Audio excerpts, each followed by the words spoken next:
It feels like every second industrial unit in LA is full of air-cooled Porsches in various states of repair, all being brought back to life fitter and shinier and more perfect than ever. This is one of those places. It's called Workshop 5001, and while they're a relatively new player, they caught our attention because they pride themselves on treating every project individually and evolving the cars rather than foisting their own preconceived ideas onto each and every donor car. So far, they've created a narrow-bodied 73 hot rod, a more extreme track-focused 74 with a 3.8 litre motor, and now they're deep into a 356 project. Each is very different, but at their core is a passionate desire to do the right thing, to listen to the donor car, I guess, and make the very best of it. Today we're driving number one, that beautifully understated Nardo Grey 73 911 hot rod. It now features a 3.4 litre engine with over 300 horsepower, bespoke KW 3-way adjustable suspension, and a shell that's had thousands of hours poured into its exquisite finish. Now, in the spirit of total transparency, I should say I'm not sure I'm into these reinvented, super restored 911s. For me, a Porsche is about driving, not chrome-plated this and carbon fibre that, all perfect but somehow not faithful to my own vision of Porsche, of motorsport, of early morning flat-out drives, and stone chips and smiles. For me, a Concours 911 is just a wasted opportunity, so while number one is undoubtedly a work of art, I hope it's as good to drive as it is to look at. For me at least, that's the only way you can judge a 911 of any era and any spec. Having said that, this car, I think I can identify with it a bit more actually. I love the skinny look, the steel wheels, there's something cool about it.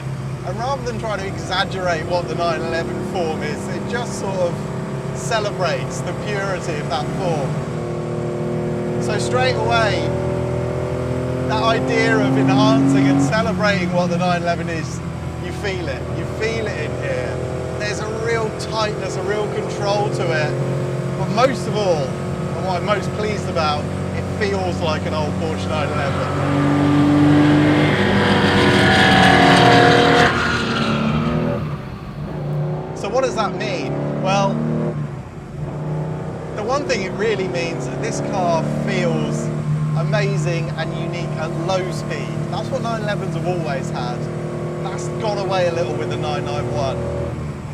But it just feels totally unique. The view out, the simple tininess of the car, the steering feel, the floor hinge pedals.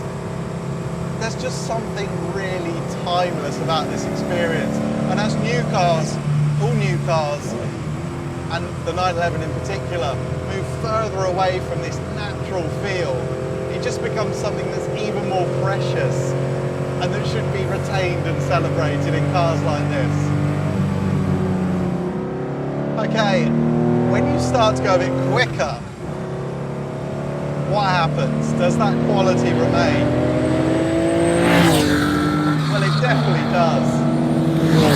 And the feeling that you get through it, it really is like nothing else driving an old 911. And this car's full of it, the steering, oh man. Everyone goes on about the steering, don't they, of old 911s, but it's so good. The feel, the way it wriggles around through the high-speed turns. This car's got an aggressive diff in the back, 60% locker, 40 on the overrun. And you feel that in the turns. It will just start to pick the front up and you get that puckering moment that you should always get in a 911, not sure exactly what happens next, but you just stay in the throttle, the whole car settles down, and it's so hooked up, so much grip and composure, but still you feel every tiny little thing that's changing. As you can hear, the engine, it dominates the car. There's so much good stuff going on, but the engine is just fully all-enveloping. And like the chassis, there's this sort of depth of quality to it. You just get into the throttle and the torque is fantastic, but it's also got a top end. So it's worth staying there, hanging on to it as it rips round to 7 or more. This car weighs, what, under 1050, 1035 with a full tank of fuel. And so the performance is proper. It's a proper quick car, this. But it's not about just the numbers. It's the quality and the noise and the way you have to work the gearbox. It's just so addictive. This car has got a Wevo gearbox selector, so it's much better than a normal 915 type box. It's not a Cayman, okay? So it's quite notchy. You really have to take your time with it, especially 4th to 5th and then back down to 4th again. But that's okay, it's part of the experience. And it matches everything else. The brakes, they don't have that instant bite that you get with a modern car. There's more pedal travel. But they work really well, and there's so much information that flows back. You can just lean on the pedal even when you think you might be at the point you're going to lock up and there's just more to come. Yeah, the whole car is just, it's somehow locked down but also lithe and agile at the same time. It's really good fun. It's really good fun.